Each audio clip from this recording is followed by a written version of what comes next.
The voicemail plays again while I sit in my car outside the Los Angeles County Courthouse. Tyler's voice, measured, careful, like he was reading from notes. "Becca, I know you won't listen to this, but I need to say it anyway. What happened wasn't your fault. You were sick. I should have done more, pushed harder, gotten your family involved sooner. I'm sorry I gave up. I hope wherever you are now, you're getting the help you need."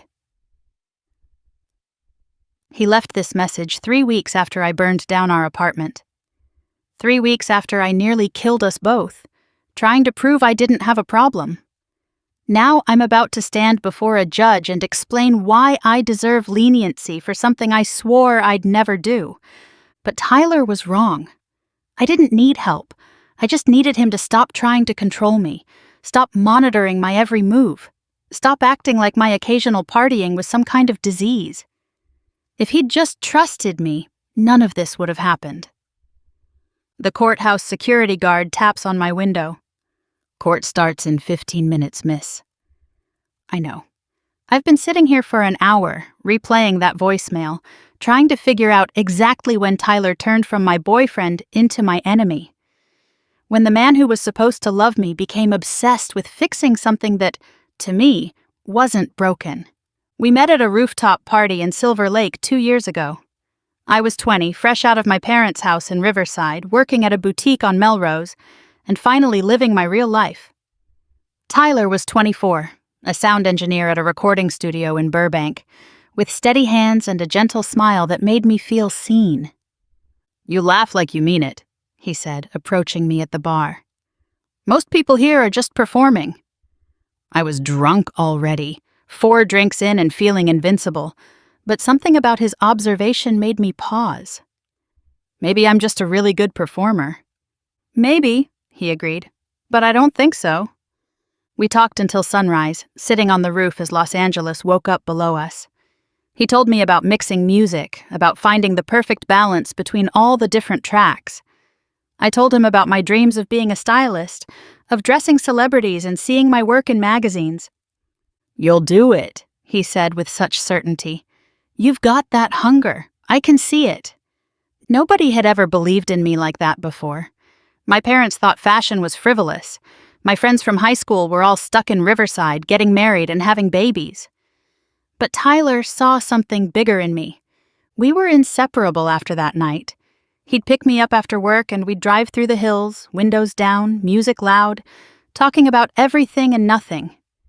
He introduced me to his industry friends, helped me network, pushed me to apply for better positions.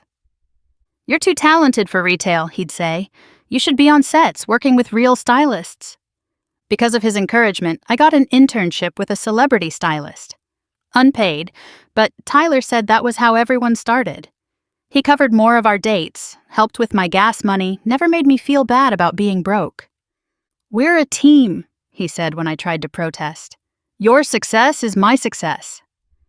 I moved into his apartment in Los Feliz after 6 months.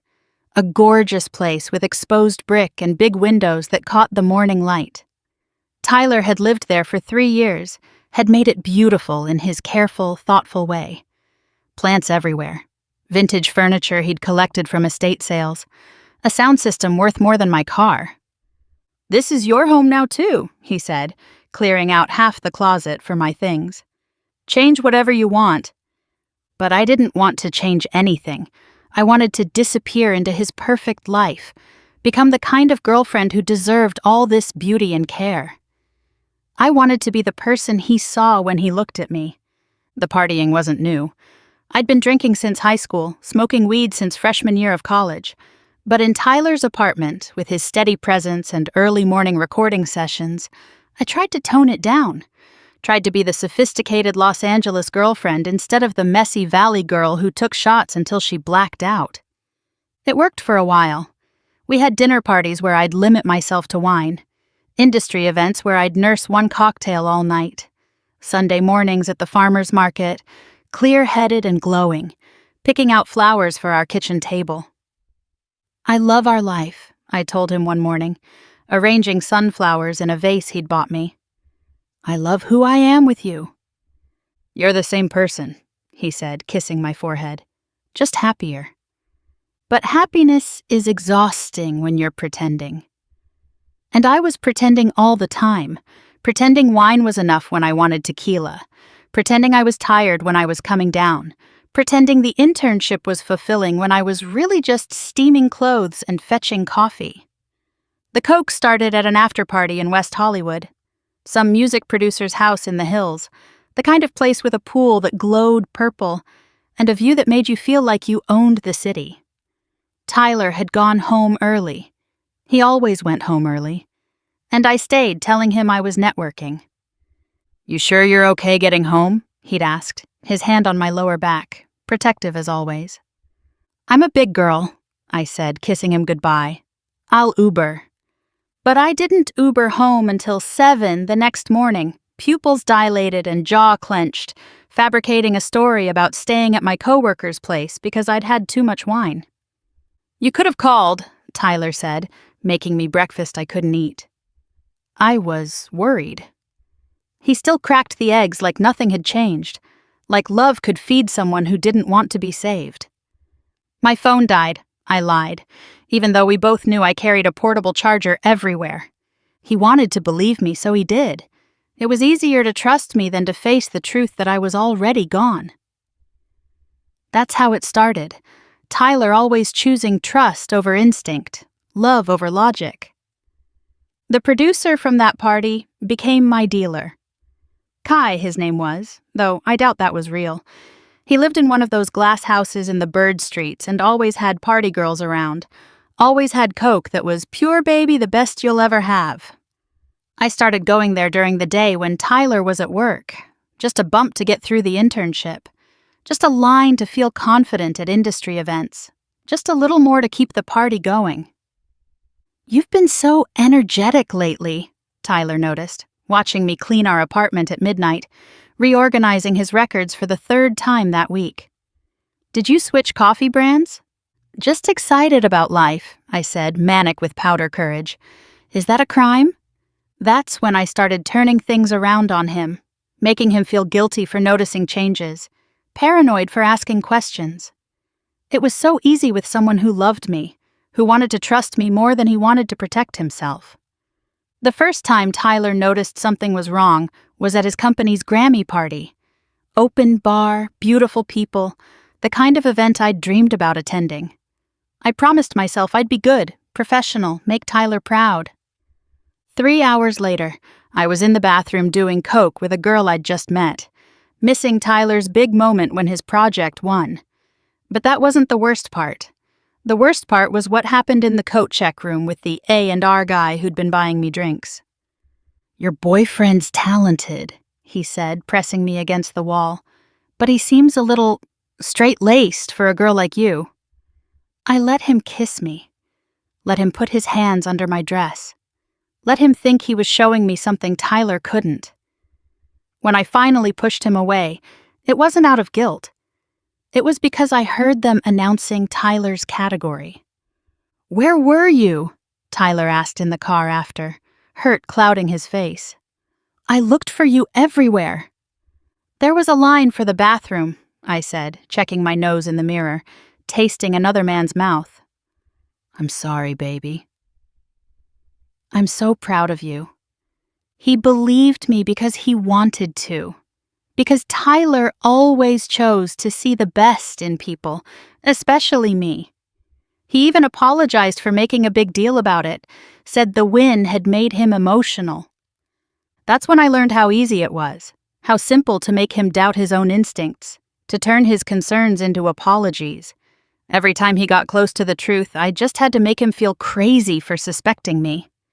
But it got harder to hide. Weekend trips to Vegas with my boutique coworkers that left me shaky and paranoid. After parties that turned into 3-day benders. Money disappearing from my account that I couldn't explain. Then from Tyler's wallet when mine ran dry. The Vegas trips were where things really escalated. My coworker Mina knew all the promoters, got us tables at clubs, introduced me to guys with yachts and private planes. I'd tell Tyler it was a girls' trip, that we were bonding, networking, building connections. "I trust you," he'd say, kissing me goodbye at LAX. "Have fun, but be safe." Safe was the last thing I was being. But I told myself it was freedom, because admitting it was self-destruction meant Tyler had been right. I was doing drugs I couldn't pronounce with men whose names I couldn't remember. Waking up in hotel rooms at the Wynn or Cosmo, sometimes alone, sometimes not, always confused about how I'd gotten there. One weekend, I didn't come home until Tuesday. Tyler had called the police, the hospitals, my parents. When I finally walked through our door, sunburnt and strung out, he just held me. "I thought you were dead," he whispered into my hair. "I thought I'd lost you." "My phone broke," I said, the lie so obvious it insulted us both. "And there were flight delays, and—" "Stop," he said gently. "Just stop. Tell me what's really going on." That's when I turned vicious. Accused him of being possessive, controlling, jealous, said he couldn't handle me having a life outside of him, that he wanted to keep me locked up in his boring apartment, living his boring life. "Is this about the drugs?" he asked quietly. "Because I've noticed..." "Noticed what?" "That I'm not some housewife, that I actually like to have fun." "Becca, your nose was bleeding at dinner last week. You fell asleep at your cousin's wedding. This isn't about fun anymore." "You're imagining things," I said coldly. "Maybe you need therapy for your paranoia." I watched him doubt himself. Watched him wonder if maybe he was seeing problems that weren't there.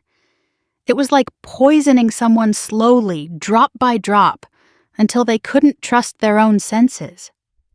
"Are you okay?" he started asking. "You seem different lately." "I'm fine," I'd snap. "Just stressed about work." "Maybe you should take a break," he suggested. "Focus on your health for a bit." That was the first time he mentioned my health.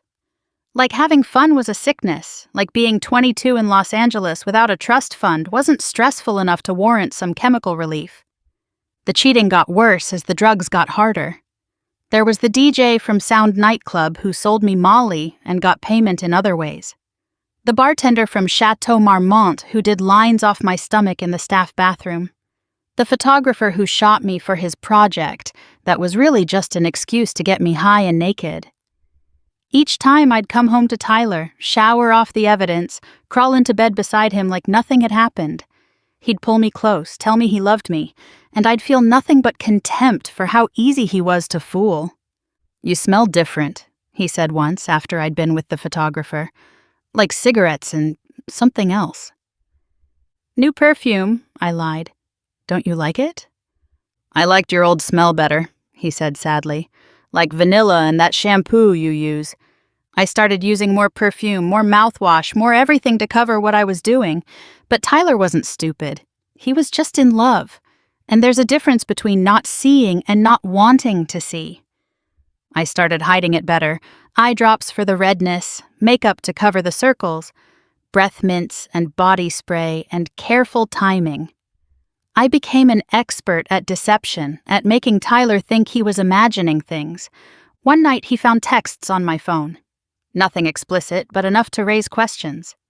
Messages from numbers with no names, talking about meeting up, about having stuff, about last time being fucking incredible. "Who's this?" he asked, showing me my own phone like evidence. "Are you seriously going through my phone now?" I exploded. "This is insane, Tyler! You're acting like a psycho." "These messages, are from work people. Styling stuff. Not that I should have to explain myself to you. Styling stuff at 3 a.m.? Fashion never sleeps," I said sarcastically. "But clearly you don't understand my industry. You just want to make me feel bad for having a career." "Becca, I support your career, but this doesn't look like..." "Like what? Like what you think a girlfriend should be doing? Sorry I'm not home baking cookies and organizing your vinyl collection." I stormed out that night, went straight to Kai's house in the hills. Let him and his friends pass me around like a party favor, doing bumps off marble countertops and pretending this was freedom. When I came home the next afternoon, Tyler had made my favorite dinner, bought flowers, left an apology note for going through my phone. I threw the flowers in the trash while he watched. But bodies don't lie as well as mouths do. I lost weight, my hands shook. My nose bled at inconvenient times. I called in sick to the internship so often they decided to go in a different direction. I told Tyler I quit because they weren't teaching me anything. That's okay, he said, though I could see the worry in his eyes. You'll find something better. I didn't look for something better. I spent my days in our apartment, telling Tyler I was job hunting while really just maintaining the perfect balance of substances that made me feel normal. A little Coke to get going, some Xanax to smooth the edges, wine to transition into evening, Ambien to sleep. Becca, we need to talk, Tyler said one night, sitting on our bed with my stash in his hands, pills I'd hidden in a tampon box, Coke in a makeup compact, all laid out like evidence. What the hell were you doing going through my things? I exploded, trying to flip the script. I was looking for my watch. The one you said you'd take to get fixed. His voice was so calm, so sad. But I found it at the pawn shop down the street. Along with your grandmother's necklace and my camera. My mind raced for an excuse, a lie, anything to deflect. I was going to surprise you with an upgrade. That watch is old anyway. Becca, please, just stop. I know you've been selling our things. I know about the drugs. I know about other things too. Other things? I laughed, harsh and mocking. What other things, Tyler? What has your paranoid little brain invented now? The doorman told me you brought someone up last week. When I was in San Francisco? My heart hammered, but I kept my face cold. Yeah, my study group. Is that a crime? Your internship ended 2 months ago, Becca. What study group?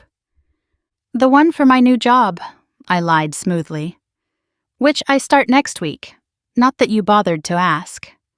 I found the condoms, he said quietly. We don't use condoms. For a second, I was speechless. Then the rage kicked in.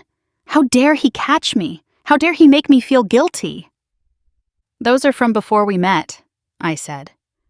God, Tyler, you're really losing it, going through my things, making up stories, accusing me of, what, cheating, drug dealing? I'm not accusing you of anything. I'm looking at evidence and asking you to get help. Evidence? Evidence of what? That I'm not the perfect little girlfriend you want, that I have a past, that I have friends? Becca, this is serious. You need help. I need help. For what? Having a little fun? For not being boring? For the pills. For the Coke. For whatever else you're taking that's making you sick. For the lying, the stealing, the what? I challenged. Say it. Say what you think I'm doing. He couldn't. Even with evidence, even with every sign pointing to the truth, Tyler couldn't bring himself to call me what I was. An addict, a cheater, a liar. His love made him weak, and I used that weakness like a weapon.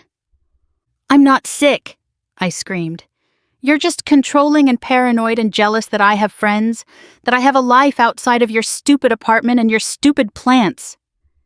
He flinched at each word, but didn't break. I love you, and you're scaring me. Please, just talk to someone, a counselor, a doctor, anyone. You're crazy, I said, the words coming out cold and final. Actually crazy if you think I'm some kind of addict. I party sometimes. Everyone our age parties. Not like this, he said quietly. Not until they can't stop. I can stop whenever I want. Then stop. Fine, I'll stop. Happy? I lasted 3 days. 3 days of sweating and shaking and feeling like my skin was too tight. 3 days of Tyler bringing me water and soup and looking at me with such hope. 3 days before I snuck out while he was at work and scored from my dealer in Echo Park. When Tyler found me passed out in the bathroom, he called 911. I woke up in Cedars-Sinai with IV fluids and a social worker asking gentle questions about my substance use. This is insane, I told Tyler when he arrived. You had me committed? Like I'm some kind of crazy person? You overdosed, Becca. Your heart rate was... I didn't overdose. I just took a little too much. It happens. A little too much could kill you. Stop being so dramatic. God, you're worse than my parents. But Tyler wasn't being dramatic. He was being realistic. And reality was the last thing I wanted to deal with. I checked myself out against medical advice. Tyler drove me home in silence, the Los Angeles sun too bright through the windshield, the city too loud and sharp and real. "I made some calls," he said as we pulled into our building. "There's a place in Malibu, really nice, where you can get help. Insurance covers most of it. I'm not going to rehab. Then there's an outpatient program in Pasadena. You could live here, just go during the day." "I'm not going anywhere. There's nothing wrong with me." "Becca, please. If you bring this up one more time, I'm leaving," I said. "I mean it, Tyler. Either accept me as I am or let me go." He was quiet for so long I thought he might actually choose the second option. Then, "Okay. But I can't watch you hurt yourself anymore. No drugs in the apartment. No using around me.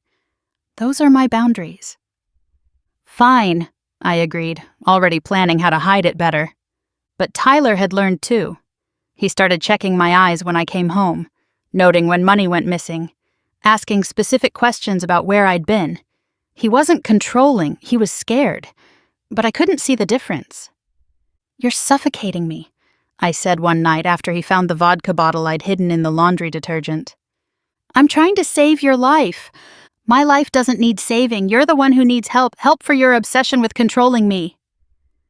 We fought constantly. I accused him of being paranoid, manipulative, abusive. He responded with pamphlets about addiction, numbers for hotlines, pleas for me to get help. The more he pushed, the more I pulled away, the more I used to spite him. "This isn't love," I told him. "Love is accepting someone as they are." "I do accept you," he said, "but I won't enable you killing yourself." The night everything ended, I'd been on a 3-day bender. Tyler was in San Francisco for work, and I'd invited people over. Dealers, party friends, strangers from the internet. Our beautiful apartment became a drug den, ashtrays overflowing, bottles everywhere, his plants wilting from neglect. But it wasn't just a party. Kai was there with his crew, turning our living room into a trap house. Girls I didn't know were doing lines off Tyler's vintage coffee table. Some guy was definitely shooting up in our bathroom, and I was in our bedroom with 2 men whose names I'd already forgotten, so high I couldn't feel my face. Tyler came home a day early. I'll never forget his face when he walked in and saw what I'd done to our home. The shock, the hurt, the final breaking of hope. But worse was when he opened our bedroom door and saw me there, half-dressed with strangers in our bed. "Everyone out," he said quietly. "Now!" People scattered like roaches, leaving me alone with him in the wreckage. I tried to stand, to explain, but I was too high to form words. Mascara ran down my face. When had I started crying? "I'm done," he said, not looking at me. "I'll stay with my brother tonight." "I want you gone by the weekend." "You're kicking me out? This is my home too." "No," he said. "This was our home. You've made it clear you don't want our anything." Something in his tone, the finality, the exhaustion, made me snap. How dare he give up on me? How dare he prove that his love was conditional? "You think I'm crazy?" I screamed. "I'll show you crazy." I started breaking things. His records, the framed photos of us, the ceramic bowl his mother had made. Each crash felt like vindication. See what you made me do?" "Stop," Tyler said, trying to grab my wrists. "Becca, stop!" "You drove me to this," I screamed, "with your constant watching and judging and trying to control me. You made me like this." "I tried to help you," he said, and for the first time I saw tears in his eyes. "I loved you." "You loved who you wanted me to be," I spat, "not who I am." That's when I saw the candles. Birthday candles I'd bought months ago for a cake I'd never made. The lighter felt like it appeared in my hand before I even thought about it. "Becca, what are you doing?" "Showing you what crazy looks like," I said, my voice dangerously calm. "Since that's what you think I am." I don't remember the decision, just the action.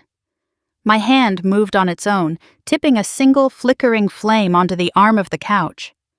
I only remember the whoosh as the fire caught the curtains, climbing the walls faster than seemed possible, and Tyler's arms pulling me back as the smoke began to choke us both.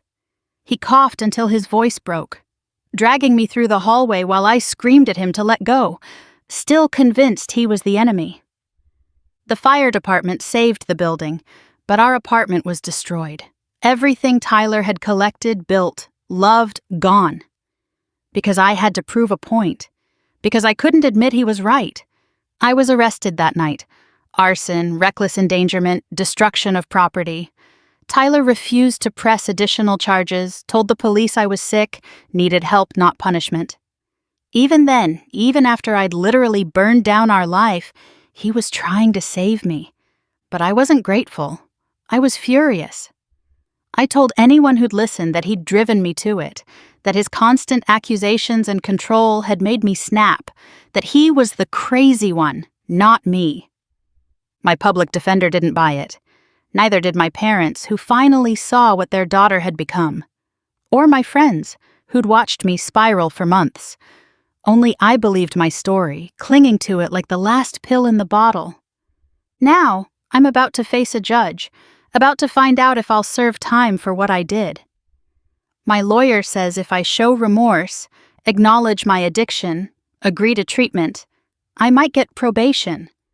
But that would mean admitting Tyler was right. Admitting I need help.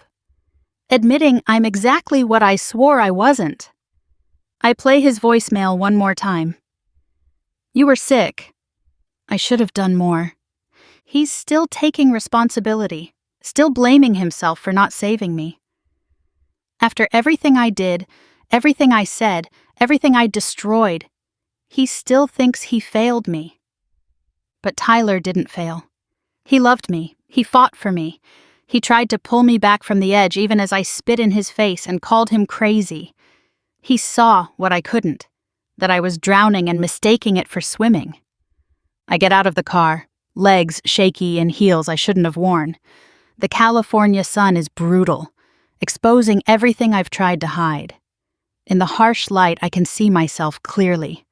22 years old, facing felony charges, homeless, jobless, friendless. All because I couldn't admit I needed help. Tyler's rebuilding his life. My mother tells me he's in therapy, processing the trauma of loving an addict who wouldn't admit she was sick. He's dating someone new, someone stable, someone who doesn't confuse chaos with passion. He's healing from the burns I gave him, inside and out. And me? I'm about to walk into a courtroom and decide whether to keep lying or finally tell the truth, whether to maintain that everyone else was wrong or admit that the person I called crazy was the only one who saw clearly. The courthouse doors are heavy, but not as heavy as the weight of my denial. 4 months since I proved Tyler wrong about everything, by proving him right about all of it. 4 months since I chose being right over being alive. He told me I needed help, I practiced saying to the mirror in the courthouse bathroom. And I called him crazy. The words taste like ash in my mouth, like smoke and regret and all the bridges I burned trying to prove I wasn't on fire. Time to face the judge. Time to decide if I'm finally ready to stop calling everyone else crazy and admit that the problem was always me. Tyler knew it. My parents knew it. Everyone knew it, but the person who needed to know it most. 4 months too late, but maybe not too late to save what's left of my life. Maybe not too late to become someone who deserves the love Tyler tried to give me. Someone who can admit they need help without calling the messenger crazy. The bailiff calls my name. I stand on unsteady legs and walk toward whatever comes next, Tyler's voicemail echoing in my ears. I hope wherever you are now, you're getting the help you need. Maybe the only help I ever needed was learning how to stop fighting the people who tried to love me. Me too, Tyler. Me too.